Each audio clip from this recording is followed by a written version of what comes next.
Assalamu alaikum viewers. I am Manahil Khalid. I hope you are fine. Today my topic is John Taylor distortion. जैसा कि मैंने आपको CFT में ही बताया था कि जो जॉन टेलर डिस्टॉर्शन है वो CFT की ही एक्सटेंशन है।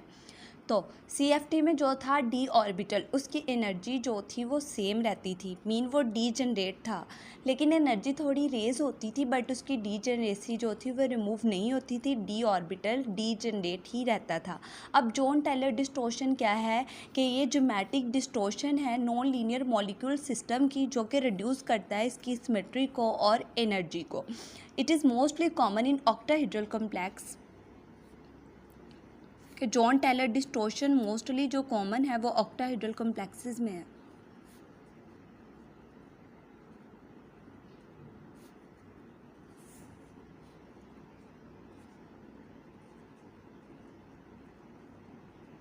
अब क्या होता है कि जो ऑक्टाहेड्रल कॉम्प्लेक्सेस के एक्सियल बॉन्ड्स होते हैं, जो ये वाले या तो इलोंगेट कर जाते हैं या फिर कंप्रेस कर जाते हैं, जिसकी वजह से इलोंगेशन होती है और कंप्रेशन होती है और डीजनरेसी जो होती है वो रिमूव हो जाती है। ये मोस्ट कॉमन तो ऑक्टाहेड्रल कॉम्प्लेक्सेस में है, बट ये टेट्राहेड्रल में भी जॉन टेलर डिस्टॉर्शन देखी गई है।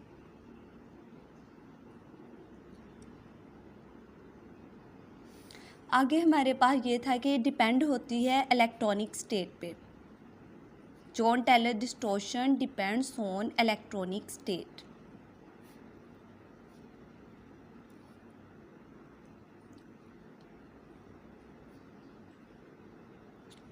अब 1937 में 2 साइंटिस्ट थे जिनका नेम था Hermann John and Edward Teller. Hermann John and Edward Teller, इन्होंने एक थ्योरम पोस्टुलेट किया था कि डीजनरेसी और स्टेबिलिटी तब तक पॉसिबल नहीं है जब तक हमारे पास मॉलिक्यूल लीनियर है। Stability and degeneracy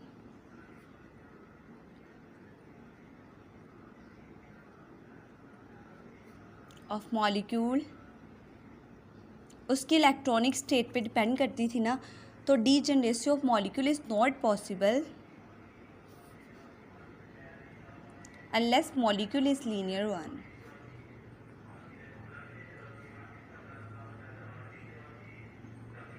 Is a linear one depends on, जिस तरह मैंने आपको पहले ही बताया कि जॉन टेलर डिस्टॉर्शन जो है वो हमारे पास डिपेंड करती है उसकी इलेक्ट्रॉनिक स्टेट पे।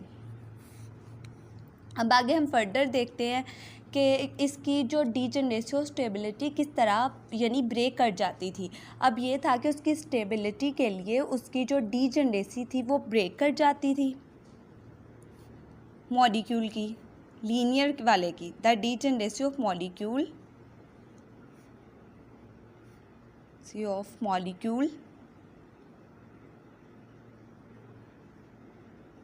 Break led to stabilise, mean उसको स्टेबलाइज करने के लिए उसकी जो डीजनरेसी थी वो ब्रेक कर जाती थी। जब हमारे पास उसकी डीजनरेसी रिमूव होगी, मॉलिक्यूल जो था वो स्टेबल हो गया, तो उसकी सिमेट्री भी रिड्यूस होगी एंड रिड्यूस इट्स सिमेट्री।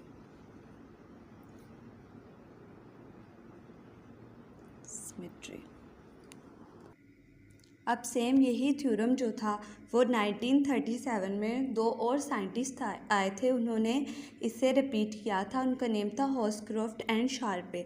उन्होंने कहा था कि any non linear molecule system in a degenerate electronic state, कि तब तक लीनियर जो नॉन लीनियर मॉलिक्यूल सिस्टम है अपनी इलेक्ट्रॉनिक स्टेट में वो भी अनस्टेबल रहता है जब तक उसकी डिस्टॉर्शन नहीं हो जाती। जब वो डिस्टोर्ट हो जाता है तो उसकी सिमेट्री भी लो हो जाती है और एनर्जी भी लो हो जाती है, जो कि रिमूव कर देती है उसकी डीजेनरेसी को। बस ये था जो जॉन टैलर डिस्टॉर्शन था, इसके बारे में यही कहा गया था कि इसने डीजेनरेसी जो होती है वो रिमूव हो जाती है। जबकि इसका जो डिफरेंस है वो CFT से यही है कि CFT एक्सप्लेन करती थी कि जो d ऑर्बिटल होता है वो डीजेनरेट होता है, बट जॉन टैलर डिस्टॉर्शन ने कहा कि जो मॉलिक्यूल होते हैं, लीनियर मॉलिक्यूल या फिर नॉन लीनियर मॉलिक्यूल होते हैं, उनमें ये होता है कि वो तब तक स्टेबल नहीं हो सकते जब तक उनकी डीजेनरेसी रिमूव ना हो जाए। जब डीजेनरेसी रिमूव हो जाती है तो उसकी सिमेट्री भी लो होती है और एनर्जी भी लो होती है। मीन के सिमेट्री पे भी ये इफ़ेक्ट करता है और एनर्जी पे भी ये इफ़ेक्ट करता है। अब हम आगे फर्दर देखते हैं कि किस तरह ऑक्टाहेड्रल कम्प्लेक्स में उसकी डीजेनरेसी जो होती है वो ब्रेक कर जाती है। तो इसमें ये होगा कि जो Z कंपोनेंट होगा या Z ऑर्बिटल होगा D का, उसकी एनर्जी लो हो जाएगी। The energy of Z component is low. जब Z कंपोनेंट की एनर्जी लो हो जाएगी तो हमारे पास यही सेम होगा कि उसकी डीजेनरेसी ब्रेक हो जाएगी, इज़ लो। सेम उसी तरह जिस तरह एक हमारे पास Eg था और एक T2G है। Eg में आते हैं dx² माइनस y² वाले और dz²। T2G में आते हैं हमारे पास dxy, dyz एंड dzx। इसमें भी सेम उसी तरह हमारे पास होगा कि मैंने जिस तरह आपको पहले ही बताया है कि जब उसके इलोंगेट करना हो, इलोंगेशन में आपको बता दूं कि जिस इसके एक्सियल बॉन्ड होते हैं ना वो इलोंगेट कर जाते हैं। मीन ये वाले इन्होंने क्या करना होता है, इलोंगेट कर जाना होता है और उसकी डीजेनरेसी जो होती है वो रिमूव हो जाती है। तो इसमें देखेंगे मैंने आपको जिस तरह बताया है कि Z कंपोनेंट की एनर्जी लो होगी तो जो सबसे हाईएस्ट एनर्जी पे होगा वो dx² माइनस y² होगा, उसके बाद dz² होगा, उसके बाद आ जाएगा हमारे पास dxy थर्ड नंबर पे और यहाँ पे dyz एंड dzx। इनकी सेम एनर्जी होती है, dyz की एंड dzx की, इनकी एनर्जी सेम होती है। अब जो हमारे पास फर्स्ट पे होगा उसको हम बोलेंगे, तो जो फर्स्ट पे है उसको बोलेंगे एंटी बॉन्डिंग और इसकी एनर्जी ज़्यादा होगी क्योंकि ये इलोंगेट करेगा ना, तो इसकी dx² माइनस y² की एनर्जी हाई होगी और इसे हम एंटी बॉन्डिंग बोलेंगे और इसकी एनर्जी इस वजह से ज़्यादा होगी क्योंकि ये इलोंगेट करेगा। और जो dxy होगा उसको बोलेंगे नॉन बॉन्डिंग और ये डिस्टेबलाइज हो जाएगा ड्यू टू अट्रैक्शन। तो ये इलोंगेशन में आप लोगों ने ये याद रखना है कि हमारे पास जो Z कंपोनेंट होता है उसकी एनर्जी लो होती है और हाईएस्ट एनर्जी पर dx² माइनस y² जाता है और इसको हम बोलते हैं एंटी बॉन्डिंग और dxy को बोलते हैं नॉन बॉन्डिंग। ठीक है, ये आप लोगों ने याद रखना है। आप आगे हम कंप्रेशन करते हैं जिसमें क्या होता है कि Z कंपोनेंट की एनर्जी हाई होती है। फिर आगे कंप्रेशन में देखते हैं। अब कंप्रेशन में क्या होगा कि जो डीजेनरेसी होगी वो ब्रेक कर जाएगी without Z component. The degeneracy is break without Z component. तो कंप्रेशन में हमारे पास जो dz होगा उसकी एनर्जी ज़्यादा होगी विदाउट Z कंपोनेंट। इसमें भी सेम हम उसी तरह ड्रॉ करेंगे Eg, जिसमें आ जाएंगे dx² माइनस y² और dz²। T2G में हमारे पास आ जाएगा third boxes mean triply degenerate dxy, dyz and dzx। अब मैंने जिस तरह आपको बोला है कि इसमें डीकम्प्रेशन में आप लोगों ने ये बात याद रखनी है कि इसकी डीजेनरेसी ब्रेक होती है विदाउट Z कंपोनेंट। मीन जो dz² होगा उसकी एनर्जी हाई होगी और सेकंड पे डिप्रेशन में जो Z कंपोनेंट था उसकी एनर्जी हाई थी। उसके बाद सेकंड पे आता था dx² माइनस y²। उसके बाद यहाँ पे भी हमने देखना है कि जो जिसमें Z होगा मीन जिसमें Z वाला एक्सिस होगा वो उसकी एनर्जी हाई होगी, जिस तरह dyz की एंड dzx की और dxy की लो हो जाएगी। अब इसमें भी सेम उसी तरह ये वाला हमारे पास dz² क्या होगा, एंटी बॉन्डिंग होगा एंड जिसमें ये जी वाला होगा DYZ DZX, ये होगा नॉन बॉन्डिंग।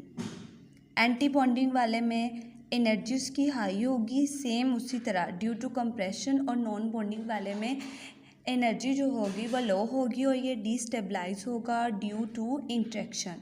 तो बस आप लोगों ने ये याद रखना है कि जी कंपोनेंट में कि जिस तरह हमारे पास DZ² मीन कंप्रेशन में DZ² की एनर्जी हाई होती है, उसको एंटी बॉन्डिंग बोलते हैं, और DYZ DZX को नॉन बॉन्डिंग बोलते हैं और इसकी एनर्जी भी हाई होती है DXY से। तो ये आप लोगों ने याद रखना है, ये MCQs में भी पूछा जा सकता है। और इलोंगेशन में भी आपने इस बात का ध्यान रखना है कि DX² माइनस Y² को एंटी बॉन्डिंग बोलते हैं और उसकी एनर्जी हाई होती है DZ² से, एंड DXY को नॉन बॉन्डिंग बोलते हैं। तो इस तरह इलोंगेशन होती है, कंप्रेशन होती है, और ये डीजनरेसी को ब्रेक करते हैं।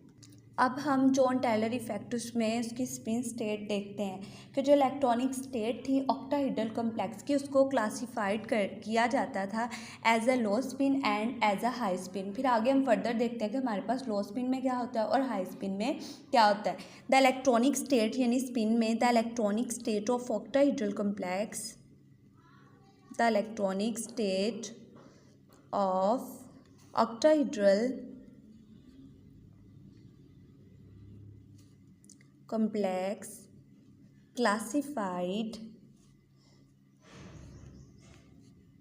is classified as low spin and high spin,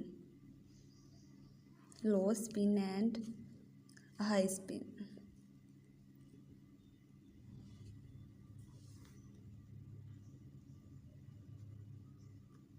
and high spin।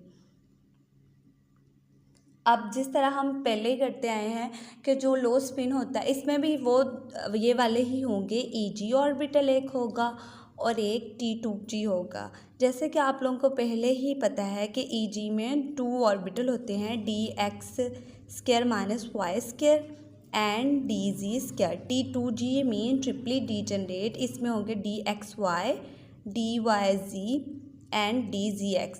अब यहाँ पे हमने इसका स्पिन देखना है कि लो होता है या फिर हाई होता है। जिस तरह हम D6 को ही डिस्कस कर लेते हैं, D6। तो यहाँ पे ये इसका EG, इसको अब हमने अरेंज करना है, ये T2G 1 2 3।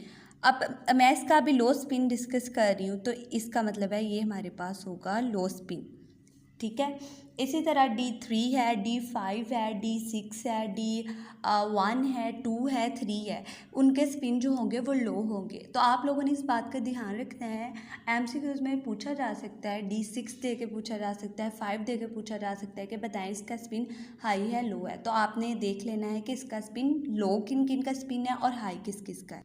हाई स्पिन में हम D9 देख लेते हैं, सेम इसमें भी EG T2G 1 2 3 1 2, इसमें भी 2, इसमें भी 2, ये देखिए 6 पूरे हो गए, 7 8 और ये 9।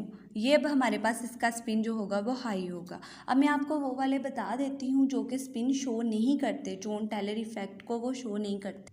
अब हमारे पास D3 है, D5 है, D8 है एंड D10 है। ये जॉन टेलर इफेक्ट को शो नहीं करते, नो जॉन टेलर इफेक्ट।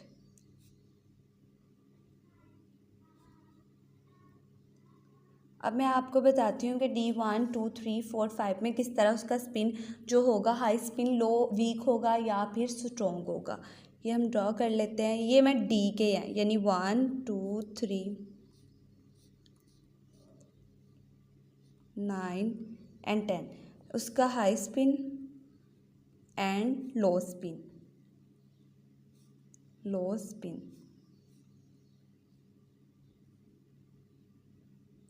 जो D1 होगा उसका हाई स्पिन भी वीक होगा, लो स्पिन भी वीक होगा। जो D2 होगा उसका हाई स्पिन भी वीक होगा और लो स्पिन भी वीक होगा। थर्ड तो शो करते ही नहीं है। जो 4 है उसका जो हाई स्पिन होगा वो स्ट्रॉन्ग होगा और लो स्पिन वीक होगा। 5 भी शो नहीं करता। जो 6 है उसका भी हाई स्पिन भी वीक है और लो स्पिन भी वीक होगा। उसके अलावा 7 D7 है, उसका जो हाई स्पिन होगा वो वीक होगा, लो स्पिन जो होगा वो स्ट्रॉन्ग होगा। और 8 हमारे पास नहीं शो करता। तो 9 के दोनों ही हाई स्पिन भी स्ट्रॉन्ग है और लो स्पिन भी स्ट्रॉन्ग है। 10 भी हमारे पास शो नहीं करता। अब हम आगे एक एग्जांपल कर लेते हैं कि किस तरह, अगर वो आपसे पूछेंगे कि उसकी एनर्जी कैलकुलेट करें तो वो आप लोगों ने किस तरह करनी है। अगर आपको उन लोगों ने एग्जांपल दी है CuBr2, उसके बाद उन्होंने एनर्जी भी बता दी है कि Eg की जो एनर्जी है वो है हमारे पास -0.6 और T2G की है 0.4। तो आपने सबसे पहले ऑक्सीडेशन स्टेट फाइंड कर लेनी है। अगर इस तरह कॉम्प्लेक्स आ जाए, मीन के कॉम्प्लेक्स पे 0 चार्ज है तो यहाँ पे ब्रोमीन पे क्या आ जाएगा -2।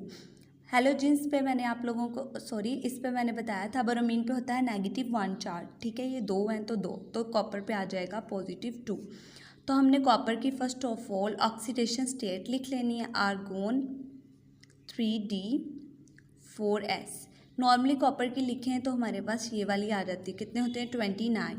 तो अगर Cu+2 की लिखें, आर्गोन 3D9, क्योंकि उसने 2 लूज़ कर दिया। अब हमने उसको अरेंज कर लेना है। अरेंज करने के बाद जिस तरह हमारे पास ये एनर्जी गिवन है, Eg की कितनी है -0.6 है। फिर हमने इलेक्ट्रॉन्स देख लेने हैं कि Eg में कितने जाते हैं, T2G में कितने जाते हैं, उनको हम लोगों ने मल्टीप्लाई करके उसकी एनर्जी सारी फाइंड कर लेनी है। इसमें भी सेम इसी तरह Eg T2G। अब हमने 9 इलेक्ट्रॉन अरेंज करने हैं Eg में 2 बॉक्सेस, और ये 1 2 3 4 5 6 7 8, तो ये 9 इलेक्ट्रॉन्स पूरे हैं। अब आप लोगों ने देखना है कि Eg में कितने हैं और T2G में कितने हैं। T2G में हमारे पास हैं 6, और पीछे मैंने आप लोगों को पहले एनर्जी बताई थी, अगर हमारे पास इसकी एनर्जी गिवन है वो है 0.4। ठीक है, तो उसके बाद Eg, ये इसका फॉर्मूला होता है। वैसे Eg की थी हमारे पास एनर्जी -0.6, कितने इलेक्ट्रॉन है Eg में 3, तो इसको मल्टीप्लाई करेंगे और जो हमारे पास आंसर आएगा 0.6 मीन CuBr2 की अगर हम देखा जाए तो इसकी एनर्जी हमारे पास होगी 0.6। बस इसी तरह आपने कैलकुलेट करनी है। अगर आपको कॉम्प्लेक्स दिया जाता है जिस तरह CuBr2 दिया गया है और कोई कॉम्प्लेक्स दिया जाता है तो आपने उसके इलेक्ट्रॉन्स इस तरह अरेंज करने हैं। पहले आपने उसकी ऑक्सीडेशन स्टेट फाइंड करनी है, फिर अगर +2 में हुई तो आपने +2 में, 1 में, 3 में, तो उतने इलेक्ट्रॉन आप लोगों ने उसके अंदर से लूज़ कर देने हैं। अगर आपको सिंपल D5 दे दिया गया है, D8 दे दिया गया है, D7 दे दिया या D9 दे दिया, तो आपने उसको इस तरह अरेंज कर लेना है। एनर्जी गिवन होगी आप लोगों को Eg की भी और T2G की भी। ठीक है, फिर आपने उस तरह अरेंज करके यही फॉर्मूला यूज़ करके मल्टीप्लाई करके उसका आंसर निकाल लेना है, उसकी एनर्जी निकाल लेनी है। और इसके साथ ही हमारा ये वाला टॉपिक कंप्लीट होता है। आई होप आप लोगों को समझ आया हो। तो आपसे एक रिक्वेस्ट थी कि मेरे चैनल को सब्सक्राइब कर दीजिएगा, और बाकी आगे हम इंशाल्लाह और टॉपिक करेंगे, स्पेक्ट्रम करेंगे। जिस तरह ये हमारी CFT की ही एक्सटेंशन थी, जॉन टेलर इफ़ेक्ट जो था, तो आगे स्पेक्ट्रम को किस तरह ये एक्सप्लेन करता है वो हम अगली लेक्चर में करेंगे। एंड अब के लिए बस इतना ही। अल्लाह हाफिज़।